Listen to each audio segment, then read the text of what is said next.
دیکھا یہ جا رہا ہے کہ ہم لوگ سب سے زیادہ جھوٹ بولتے ہیں۔ اس کے پیچھے ریزن کیا ہے کہ ہم لوگ جو ہے نا بات بات پر جھوٹ بول دیتے ہیں، بات بات پر ہمارے لیے کوئی نہ کوئی پریشانی کھڑی ہو جاتی ہے۔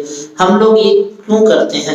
تو یاد رکھیں، سب سے بڑا جھوٹ بولنے کا ریزن جو بنتا ہے نا، وہ ہماری گیدرنگ بنتی ہے، ہماری دوستی یاری یا ہمارے رشتہ داروں کے اندر جب ہم بیٹھتے ہیں، جب ہم ان کے ساتھ گفتگو کرتے ہیں، ہنسی مذاق کرتے ہیں، تو بنیاد جو ہے نا ہنسی مذاق سے شروع ہوتی ہے اور جا کر وہ جھوٹ کے آخری درجے پر جا کر رکتی ہے۔ تو میرے نوجوان ساتھیوں، جب بھی ہم کسی گیدرنگ کے اندر بیٹھتے ہیں یا اپنے گھر والوں کے ساتھ بیٹھتے ہیں تو ہنسی مذاق بہت زیادہ کرتے ہیں، اور اس کے اندر ہم اتنے جھوٹ بولتے ہیں کہ ہمارا جو جھوٹ کا میٹر ہے نا، وہ بھی ہم سے پناہ مانگنے لگ جاتا ہے۔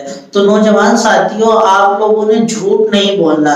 جھوٹ کی بہت بڑی نحوستیں بیان کی گئی ہیں، حدیث شریف ہے جھوٹ کے متعلق، حضور نے خود جھوٹ کے متعلق بیان کیا ہے کہ آپ نے جھوٹ نہیں بولنا ہے۔ اور مسلمان اور اللہ کا مومن بندہ کبھی بھی جھوٹ نہیں بولتا ہے۔ جھوٹ کا نقصان انسان کو سب سے بڑا یہ ہوتا ہے کہ اس کی رشتہ داریاں جو ہوتی ہیں، اس کے عزیز لوگ جو ہوتے ہیں، وہ اس سے نفرت کرنے لگ جاتے ہیں، اس سے دور ہو جاتے ہیں۔ یہ دنیاوی نقصان ہوتا ہے، لیکن آخرت کا نقصان اس سے بھی بڑا ہے، جس کے اندر وہ جہنم کے گڑھوں میں گر جاتا ہے۔ حضور صلی اللہ تعالیٰ علیہ وآلہ وسلم کا فرمان ہے کہ ہلاک ہے وہ شخص جو بات کرے اور بات میں جھوٹ بولے۔